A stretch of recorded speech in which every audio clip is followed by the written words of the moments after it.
জয় রাম, জয় গুরু, জয় সত্যনারায়ণ। নমস্কার। গল্প কথায় রাম ঠাকুর চ্যানেলে সব বন্ধুদের স্বাগতম। বন্ধুরা, আজ আমি কাশিদামে ডাক্তার স্বর্গীয় কানাইলাল বন্দ্যোপাধ্যায়ের বাড়িতে উৎসব উপলক্ষে একটি গল্পের আপনাদেরকে প্রথম পর্ব শুনিয়েছিলাম। এখন আমি দ্বিতীয় পর্ব শোনাচ্ছি, আপনারা কষ্ট করে শুনবেন। প্রথম পর্বের পর সকলেই আনন্দিত। বেশি আনন্দ বোধ করলেন কানাইবাবু নিজে। তার লোক খাওয়াতে, লোকের সেবা করতে যেমন ছিল দুর্দান্ত আকাঙ্ক্ষা, তেমনই দুর্দমনীয় উদ্যম। লোক খাওয়ানোর চেয়ে অন্যকে প্রসাদ দিতে পারা আরও বহু ভাগ্যের ফল। সেজন্য তিনি কাশীতে ডাক্তারি করছেন। পরবর্তী জীবন যদিও তার কেটেছিল হুগলির চন্দননগরে। সেখানে তিনি চিকিৎসকের কাজের সঙ্গে সঙ্গে পৌরপিতার কর্তব্য সানন্দে পালন করেছেন দীর্ঘকাল।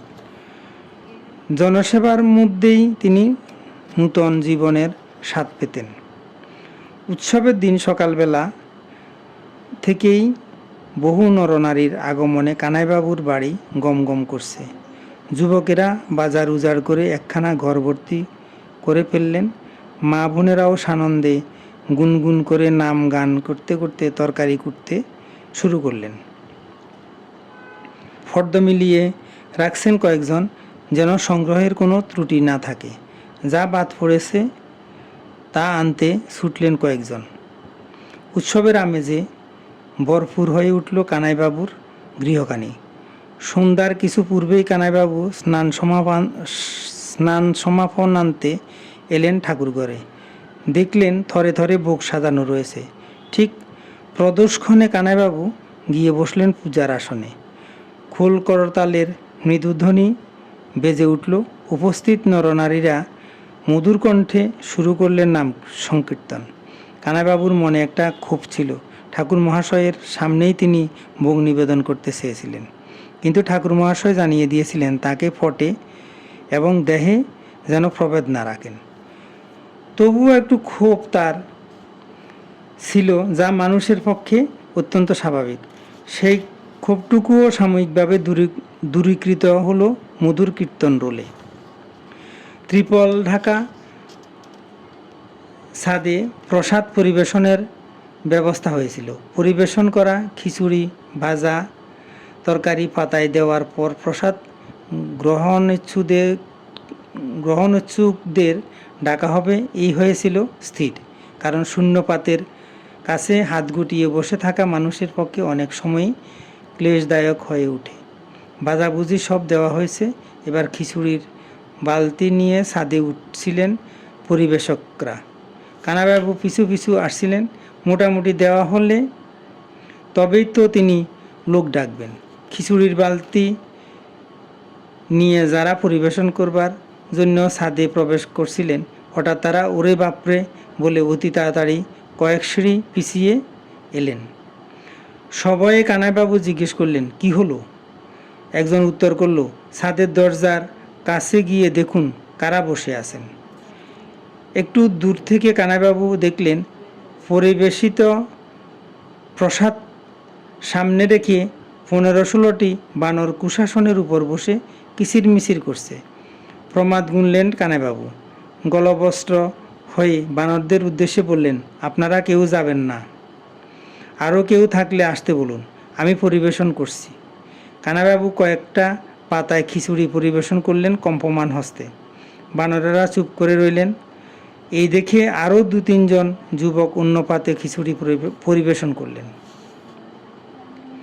বানরদের অনাক্রমণ রীতি দেখে সাহসী হলেন সকলেই। পরপর অন্য প্রসাদও পরিবেশিত হলো। দ্বার প্রান্তে কানাইবাবু করজোড়ে দাঁড়িয়েছিলেন। বানরদের প্রসাদ হওয়ার পর্ব শেষ হলে তারা একে একে উঠে পাঁচিলের উপর ত্রিপলের যে অংশ আচ্ছাদিত করে রাখা হয়েছিল তারই একটা খোলা অংশ দিয়ে যে পথে তারা এসেছিলেন সেই পথেই তারা চলে গেলেন। কয়েকটি বানর পাতা গ্লাস তুলে নিয়ে অগ্রসর হচ্ছিল পাঁচিলের দিকে। কানাবাবু করজোড়ে পুনরায় বললেন, পাতা গ্লাস ফেলবার লোক আছে, দয়া করে ওটা আপনারা ফেলবেন না। কানাবাবুর কথা তারা বুঝলো কিনা জানা গেল না, তবে তারা পাতা গ্লাস ফেলে ওই পথ দিয়ে নিষ্ক্রান্ত হয়ে গেল। পর্বত প্রমাণ গুরুবার কানাইবাবুর ঘাট থেকে নেমে গেল। সকলেই হাঁপ ছেড়ে বাঁচলেন। বন্ধুরা, দ্বিতীয় পর্ব আজ এখানে শেষ করলাম। আগামী দিন তৃতীয় পর্ব নিয়ে আপনাদের সাথে থাকব। এখন আমি শ্রী শ্রী ঠাকুরের বেদবাণী থেকে একটি বাণী পাঠ করে আপনাদেরকে শোনাচ্ছি।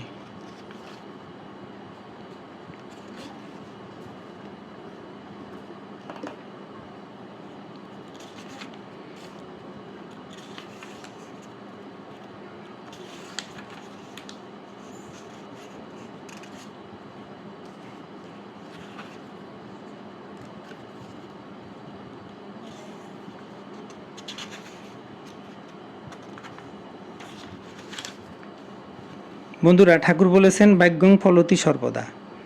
প্রাক্তনেই সমস্ত বিষয়ের উপভোগ করায় জীবের কোনো সাধ্য নাই পরিবর্তন করিতে।